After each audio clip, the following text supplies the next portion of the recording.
Hello everybody, welcome to Voices of Friedreich Ataxia. Our goal is to raise awareness and funds to cure Friedreich Ataxia. Today we will talk Choosing to Trust the One Who Holds Your Future by Kendall Harvey.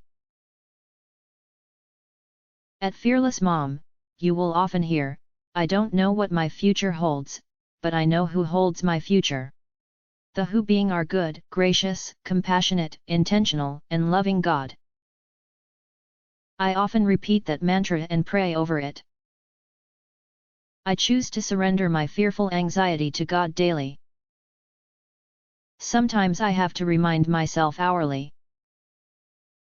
Yet, if I am completely honest, my future still terrifies me. I have Friedreich's ataxia, FA, a progressively degenerative neurological disease that affects my central nervous system.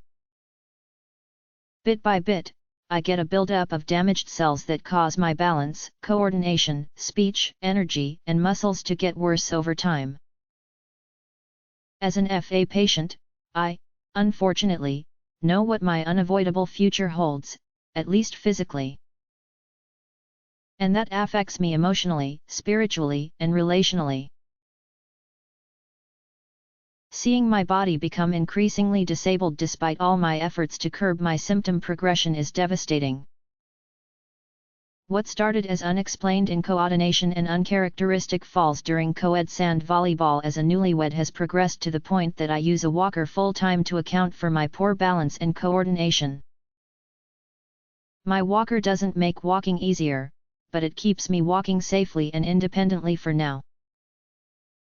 Even with my walker, my walking is becoming increasingly difficult and dangerous. It helps me get from point A to point B, but lately, that isn't enough.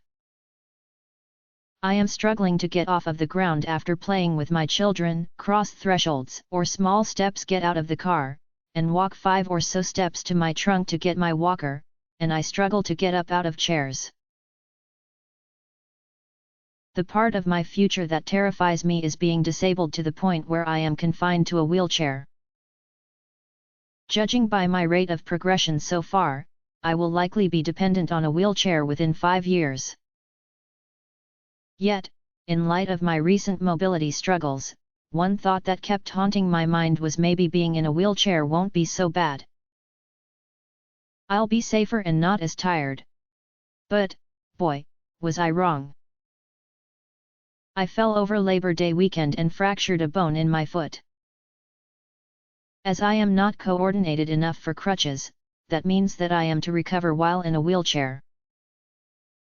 It has been incredibly difficult and emotional.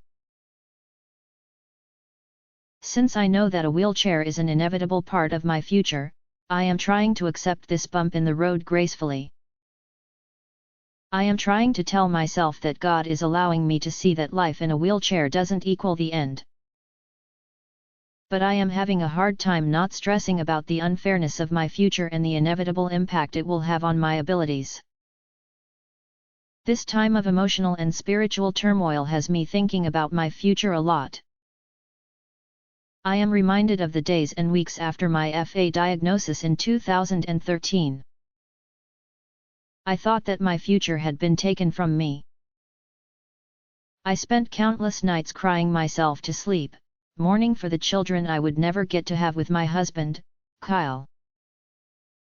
I was certain that I would progress quickly, end up in a wheelchair in a few years, and then die of heart failure a few years after that. I thought that it would be more cruel to leave Kyle a single father than just a widower. After months of praying, speaking with doctors, family, and friends, and armed with a realistic prognosis, we decided to have children. We boldly chose to leave our future in God's hands, instead of the hands of science and fear. We now have 2 beautiful and perfectly healthy babies. Brooks, 6, and Collins, 4. My motherhood journey hasn't been all hope, trust, rainbows, and unicorns. I've had the same worries that every new parent has. Is my baby eating okay? Is my baby sleeping okay? Am I teaching him the right things? Am I making the right decision? Is this normal? And, because of my disability, I've had extra fears. What if I fall while carrying my baby? How can I hold their hands in a parking lot if I'm holding a walker? Are their friends going to make fun of them for having a disabled mom? How will I dance with Brooks at his wedding if I am in a wheelchair? Will I ever get to meet my grandchildren? When I get in a dark place where I am spiraling into anxiety about the future, I prayerfully bring it back to today. What are the choices I can make and actions I can take that will make today better? What can I control? What is out of my control? No one is guaranteed tomorrow, and no one knows what the future holds.